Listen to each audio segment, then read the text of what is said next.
Activity है बेटा आपकी identify the propositions in paragraph 3 and 4 of the unit. ये आपने नहीं करना, डी एक्टिविटी को क्रॉस कर दें। Fill in the blanks with suitable prepositions given below. आपके चैप्टर में से ही लिए गए सेंटेंसेस हैं ये कुछ जो कि एमसीक्यू की फॉर्म में दिए हुए हैं और यहाँ पे प्रपोजिशन यूज़ कर रहे हैं हम। आपने इनको टिक कर लेना है पेंसिल या पेन से। The Rasul migrated dash Mecca to Medina in 622 AD। ठीक है, तो माइग्रेटेड के बाद हमने ऑप्शन देखना है बिटवीन, फ्रॉम, आफ्टर, इनटू। तो इनमें से हमारे पास कौन सा ऑप्शन ठीक है? फ्रॉम, बी ऑप्शन ठीक है इसका। ठीक है, उसके बाद नेक्स्ट पेज पे आप आ जाएं तो एक्टिविटी है आपकी यही वाली कंटिन्यू। 43 पेज है आपका। Abu Jahl dash a fit of fury headed towards Hazrat Abu Bakr Siddiq's home. Abu Jahl के बाद जो है वो फिल इन द ब्लैंक है जिसमें ए ऑप्शन है विद, आफ्टर, इन, इनटू। तो आपका जो ऑप्शन है इन अ फिट ऑफ फ्यूरी, ये आपका फ्रेज है। ठीक है, इसमें आपका सी ऑप्शन ठीक है। थर्ड वन देखें, he began knocking dash the door violently, at, on, into, about, at the door violently. A option ठीक है। At this she instantly ran dash a corner of the home, to the corner of a home. C option इसका ठीक है। फिर उसके बाद है आपकी 5th MCQ, she has resolute faith in Allah almighty. जब भी किसी बिलीव की बात हो, अल्लाह ताला पे ईमान की बात हो, तो वहाँ पे हम जो है वो इनका इस्तेमाल करते हैं। ठीक है, उसके बाद है आपका 6th MCQ, she gave dash all the money to the poor and needy, gave away. A option था out, throw, in, away. Away आपका डी ऑप्शन जो कि ठीक है। फिर उसके बाद है her life would always be a beacon of light for all of us. ये सारे सेंटेंसेस आपने देखा है आपके चैप्टर में से लिए गए हैं, इस वजह से इनको करने में आपको कोई भी प्रॉब्लम नहीं होगा। दोबारा से रिपीट कर देती हूँ, आपका 2nd MCQ है, उसमें इन आएगा, 3rd में एट, 4 में टू, 5th में इन, 6 में अवे और 7th में हमारे पास ऑफ आएगा। ठीक है, ये एक्टिविटी थी हमारी MCQs की। उसके बाद इसी पेज पे, पेज नंबर 43 पे आप एक्टिविटी एक देख रहे हैं फिल इन द ब्लैंक्स वाली। Fill in the blanks with prepositions of time. अभी जो हमने ब्लॉक एक किया है जिसमें इन, एट और ऑन का यूज़ और विद एग्जांपल्स बताए गए थे, उससे रिलेटेड ये एक्टिविटी है। ये एक्टिविटी आपके MCQs की फॉर्म में आ सकती है। ठीक है, फिल इन द ब्लैंक आपके पेपर में नहीं आते, ऑब्जेक्टिव पार्ट में आप MCQs की फॉर्म में ये आ सकती है, इसलिए आपने इसको अच्छी तरह से याद करना है और इसकी प्रैक्टिस करनी है। पहला सेंटेंस है हमारा Ali is arriving dash January 26 2 o'clock in the afternoon. ठीक है, इसमें हमारे पास जो ऑप्शन है अराइविंग, ऑप्शन नहीं है, इसमें हम लिखते जाएंगे अराइविंग के बाद हमने जो है वो लिखना है। ठीक है, अराइविंग के बाद आएगा हमारे पास on January 26 at 2 o'clock in the afternoon. B है Saqib is living on Friday. Second में क्या आएगा? On Friday. फिर उसके बाद सी है Ashar worked for his law firm in 1995। In आएगा यहाँ पे ब्लैंक में। उसके बाद है I met Shaheen at 9 AM। At आएगा यहाँ पे। The doctor will see Alizeh in the evening. ठीक है, अलीजे के बाद क्या आएगा? In. Sobia has her birthday on September 11। On आएगा। फिर उसके बाद है we will have vacation in summer.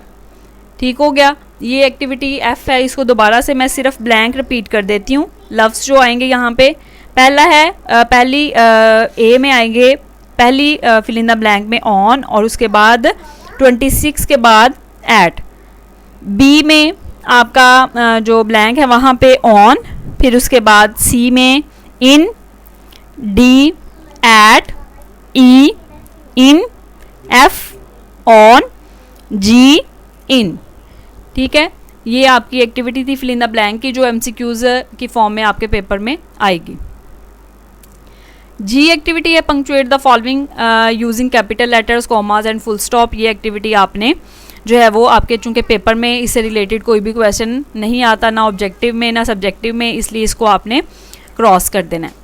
ठीक है, उसके बाद बेटा आपका पेज है 44 जिस पे राइटिंग स्किल्स हैं। ये आपने कंप्लीट पेज नहीं करना है, इसको क्रॉस कर दें। पेज नंबर 45 है, इसको भी आपने नहीं करना, ये भी आपका इम्पोर्टेंट नहीं है पेपर में, कुछ भी इससे रिलेटेड, इसको भी आप क्रॉस कर दें, ये भी आपने नहीं करना, ठीक है। उससे अगले पेज पे आप जाएंगे, पेज नंबर 46 पे, तो आपको रिव्यू 1 यूनिट नंबर 1 to 4 लिखा हुआ नज़र आ रहा है। रिव्यू 1 का मतलब है यानी कि चैप्टर नंबर 1 से लेके 4 तक जो भी इम्पॉर्टेंट चीज़ें थी या एग्जामिनेशन पॉइंट ऑफ व्यू से इम्पॉर्टेंट थी जो चीज़ें, उनको यहाँ पे कलेक्टिवली लिखा गया है। कुछ MCQs हैं, कुछ क्वेश्चंस हैं, क्वेश्चंस आप पढ़ के देखें, ये सारे वो हैं जो कि आपके चैप्टर में एक्सरसाइज करते हुए हमने किए हैं, ठीक है। इनको दोबारा हम नहीं करेंगे। जो MCQs हैं वो कुछ हटके हैं चैप्टर से रिलेटेड, वो हम ज़रूर करेंगे। वो MCQs आपको मैं रिव्यू एक्सरसाइज के हवाले से ये बात बताती जाऊँ कि जो आपकी रिव्यू एक्सरसाइज है आपके पूरी बुक में 3 है, रिव्यू 1, 2 and 3। तो इन तीनों रिव्यू एक्सरसाइज से MCQs जो हैं वो आपके पेपर में ज़रूर सेट होते हैं। तकरीबन 60% कह लें कि आपके रिव्यू एक्सरसाइज में से आते हैं। वो कुछ सिनोनिम्स हैं, लाइक जैसे आप देख रहे हैं कि अंडरलाइंड वर्ड वाले हैं, कुछ ग्रामर से रिलेटेड हैं। तो इसलिए हर 4 चैप्टर्स के बाद जब ये रिव्यू एक्सरसाइज आएगी तो इसको साथ साथ हम करते जाएंगे। MCQs देखें, पहले आपको पेज नंबर 46 पे क्वेश्चन आंसर नज़र आए हैं, वो मैंने आपको उसके बारे में बता दिया कि वो हम कर चुके हैं। वोकैबुलरी आपको इमेज जो कि मैंने आपके साथ शेयर किया इस तरह से नज़र आ रहा है आपके बुक के पेज पे। Choose the correct meaning of the underlined words, ठीक है।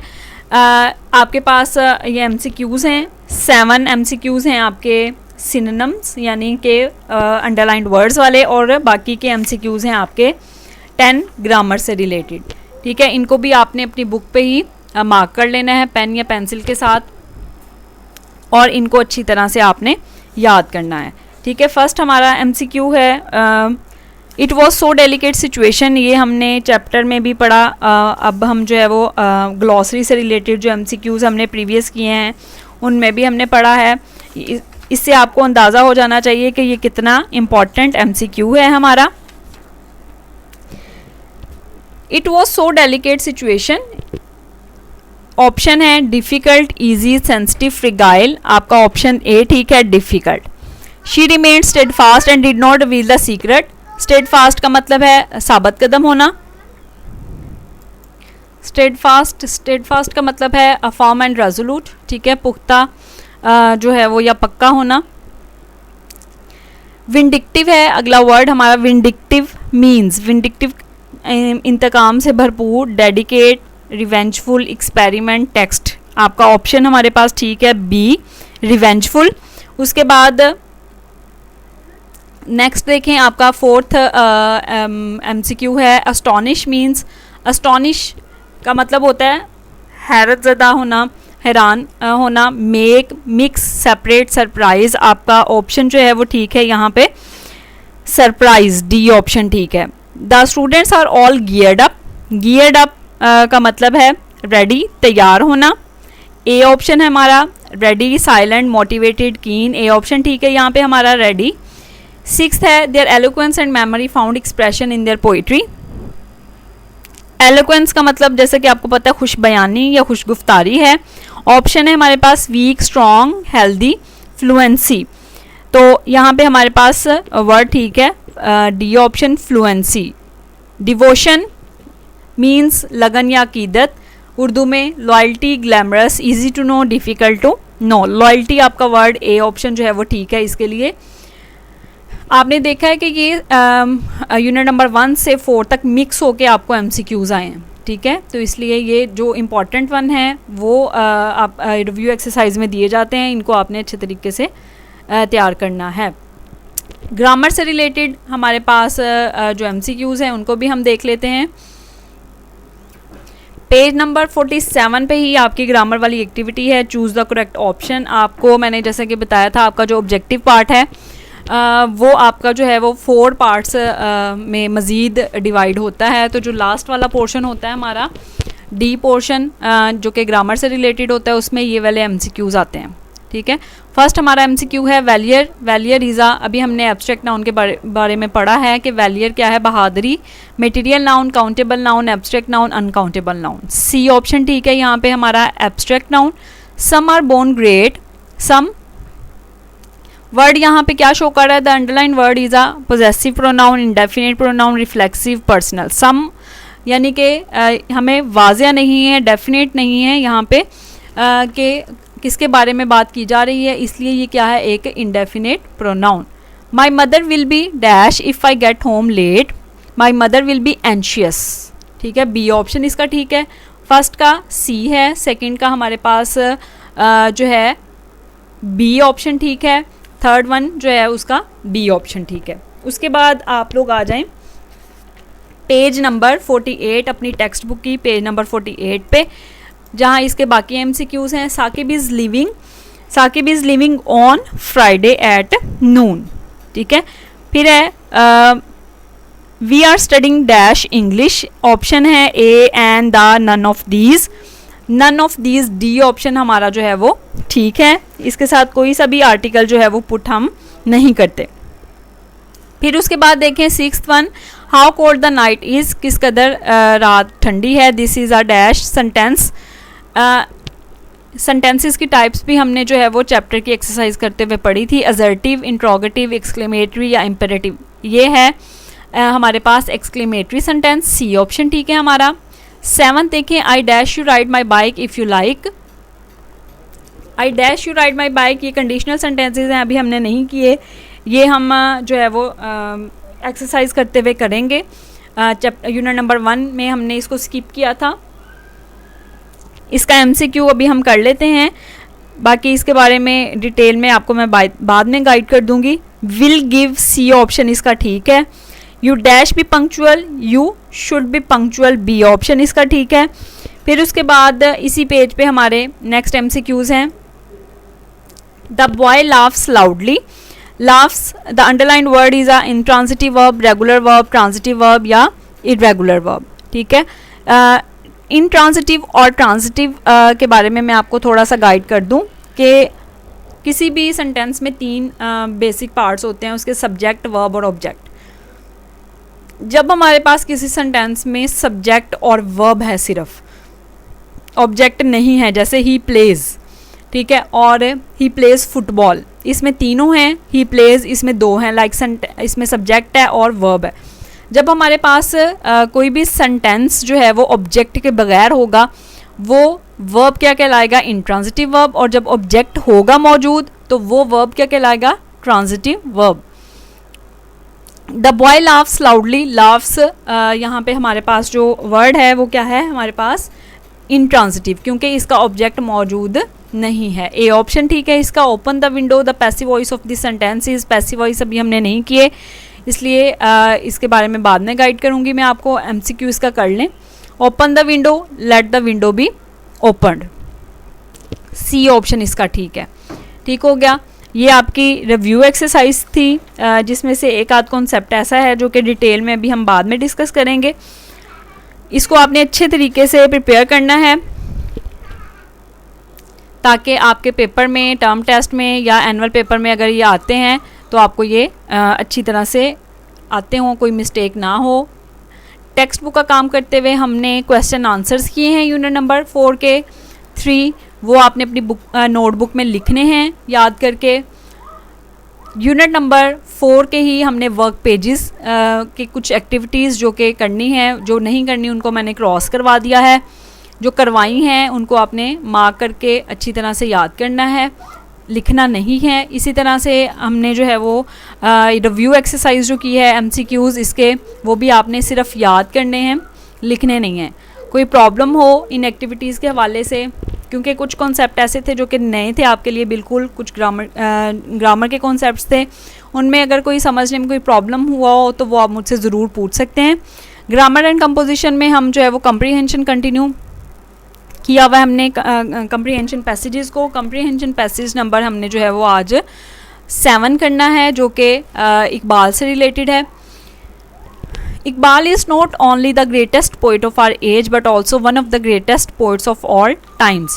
इकबाल अल्लामा इकबाल की बात हो रही है कि वो सिर्फ हमारे दौर के अजीम शायर नहीं हैं बल्कि तमाम वक्तों के अजीम शायरों में से एक हैं। There are not many poets who wrote so many great poems as he did. इस वजह से तमाम वक्तों के हैं क्योंकि उन्होंने इतनी अजीम नज़में लिखी हैं जो कि कोई भी और ना लिख सका। He did not write poetry for poetry sake, he was in fact much more than a mere poet. उन्होंने सिर्फ शायरी के लिए शायरी नहीं की थी बल्कि वो शायर से ज़्यादा थे। दर हकीकत कुछ क्या थे, he was a learned man, वो एक पढ़े लिखे इंसान थे। He was a great scholar, वो एक बहुत अजीम स्कॉलर थे। He was a great philosopher, वो एक अजीम जो है वो फ़िलासफ़र भी थे। He was a political leader of great importance, वो अजीम अहमियत के हामिल एक सियासी रहनुमा थे। But more than anything he was a Muslim, लेकिन सबसे ज़्यादा वो क्या थे, एक अजीम मुसलमान। Who has great love for Allah and his रसूल, जो कि अल्लाह और उसके रसूल से बहुत ज़्यादा मोहब्बत रखते थे। He wrote poetry to express the great and everlasting truth of philosophy, history and Islam. उन्होंने इस्लाम, तारीख़, फ़लसफ़े के दायमी और अजीम जो हक़ाइक़ थे उनको बयान करने के लिए शायरी लिखी। He wrote poetry to awake the Muslims of the whole world from the deep sleep and ask them to unite. उन्होंने मुसलमान जो कि पूरी दुनिया के मुसलमान थे उनको जगाने के लिए ख्वाब गफलत से और उनको मुत्तहिद करने के लिए शायरी लिखी। क्वेश्चन देख लें इसके। क्वेश्चन नंबर 1 है, why is Iqbal consider to be one of the greatest poets of all time, कि तमाम वक्तों के जो अजीम शायर हैं उनमें से एक इकबाल को क्यों समझा जाता है। Iqbal is consider to be one of the greatest poets of all time because he wrote many poems of the universal nature, क्योंकि उन्होंने इस वजह से समझा जाता है क्योंकि उन्होंने पूरी दुनिया के लिए जो है वो नज़में लिखी, ना सिर्फ किसी एक खित्ते या मुल्क के लिए। Did he write poetry for poetry से, क्या उन्होंने शायरी के लिए सिर्फ शायरी लिखी थी। No, he did not write poetry for poetry sake. Question number 3 देखें, how can you say that Iqbal was much more than a mere poet. आप ये कैसे कह सकते हैं कि वो सिर्फ एक शायर नहीं थे बल्कि इससे ज़्यादा थे कुछ। We can say that Iqbal was more than a mere poet because he was a learned man, क्योंकि वो एक पढ़े लिखे इंसान थे, एक अजीम फ़लसफ़ा लिखने वाले थे और बहुत ही अजीम सियासी रहनुमा भी थे। क्वेश्चन नंबर 4 है, what kind of Muslim was Iqbal, के इकबाल कैसे मुसलमान थे। Iqbal was a Muslim who had great love for Allah and his रसूल। इकबाल जो है वो अल्लाह ताला से और रसूल सल्लल्लाहु अलैहि वसल्लम से बहुत ज़्यादा मोहब्बत रखने वाले शख्स थे। क्वेश्चन नंबर 5 देखें, with what aim did he write poetry, कि किस मकसद से उन्होंने शायरी लिखी थी। He wrote poetry to awake the Muslims of the whole world from the deep sleep. उन्होंने पूरी दुनिया के मुसलमानों को ख्वाब गफलत से जगाने के लिए शायरी लिखी थी। What was Iqbal's call to the Muslims of the whole world, के इकबाल ने जो है वो मुसलमानों, पूरी दुनिया के जो मुसलमान हैं उनको क्या आवाज़ दी, क्या कहा। Iqbal's call to the Muslims of the whole world was to unite. उन्होंने पूरी दुनिया के मुसलमानों को मुत्तहिद होने के लिए कहा। ठीक है, डायरी है आपकी आज की, क्वेश्चन आंसर आपने किए हैं जो 3 उनको आपने लिख लेना है। वर्क पेजेस हमने यूनिट नंबर 4 के और रिव्यू एक्सरसाइज के MCQs जो किए हैं उनको आपने अच्छी तरह से याद करना है। बुक पे आपने लेक्चर सुनते हुए इन सारे MCQs को ज़रूर मार्क कर लेना है। मैंने आपके जो स्कूल आने के बाद आपकी बुक जो है वो चेक करनी है कि आपने इसको मार्क किया है या नहीं। ठीक है, ग्रामर का जो काम है, कंप्रीहेंशन पैसेज नंबर हमने 7 जो किया है उसके क्वेश्चन आंसर अच्छी तरह से याद करके आपने लिख लेने हैं। आई होप अच्छे बच्चों की तरह बुक पे जो काम करने वाला था टेक्स्ट बुक पे MCQs वाला वो आपने ज़रूर कर लिया होगा। Thank you so much students. If you have any problem in queries you may ask in comments and best of luck for the test. अल्लाह ताला आप सबको अपनी हिफ्ज़-ओ-अमान में रखे।